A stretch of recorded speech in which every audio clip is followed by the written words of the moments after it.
architecture is very interesting. As you can see, we have these ultra-modern glass condos and this very quaint tower. Tell us a little bit about where the inspiration came from the design, because we're talking about Spanish history. Well, it came from Sevilla, Spain. What had been a Muslim mosque after the Reconquista had taken back Sevilla, Spain, was now converted into a cathedral.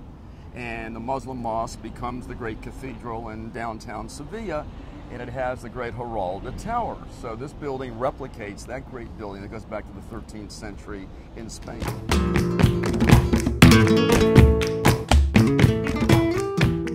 It's also interesting because the building, again, replicating the great cathedral in Sevilla, Spain, is where a brother, Francisco Villarreal, who was a Jesuit brother, took a small number of Tequesta Indians, native Miamians, to Spain in 1567, where they were baptized into the Catholic religion at the great cathedral.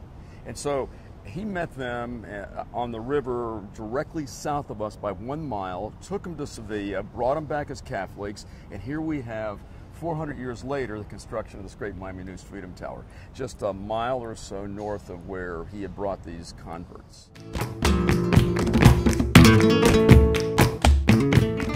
the Miami News, the first newspaper in Miami in 1924-25, and it served the news as a news plant until 1957. Then it was vacant for 5 years. The federal government then leased it from its newer owner, and it became a Cuban refugee emergency resettlement center. It assisted over 200,000 Cubans in their move from Cuba to America between 1962 and 74. And we know it as the Freedom Tower, the Miami News Freedom Tower, because so many people were assisted as they were moving from that Marxist dictatorship in Cuba to freedom in America. Babushka is all about plebeian pride, the everyday person, what they did, and so forth. When all the Cubans did come down, can you give me a typical scene? What was the transpires there? Just the typical routine. Absolutely. Well, they came in, they were registered on the mezzanine level, which is 1 floor up from street level, grand, beautiful, equivalent of a ballroom. They were treated very nicely by these federal officials as they registered.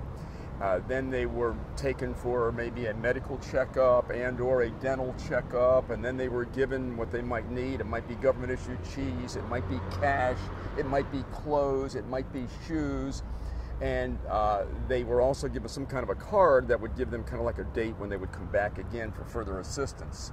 And many of them, of course, were virtually penniless, so they would walk to the Miami News Freedom Tower from their neighborhood. There's a big neighborhood just west of the river, a mile west where we are right now, that was known initially as Riverside and is now part of Little Havana. Many of them lived there. They would walk from there to here, come home usually with a big container of peanut butter or bread or cheese or what have you, and they would do this on a weekly basis. That was kind of the process.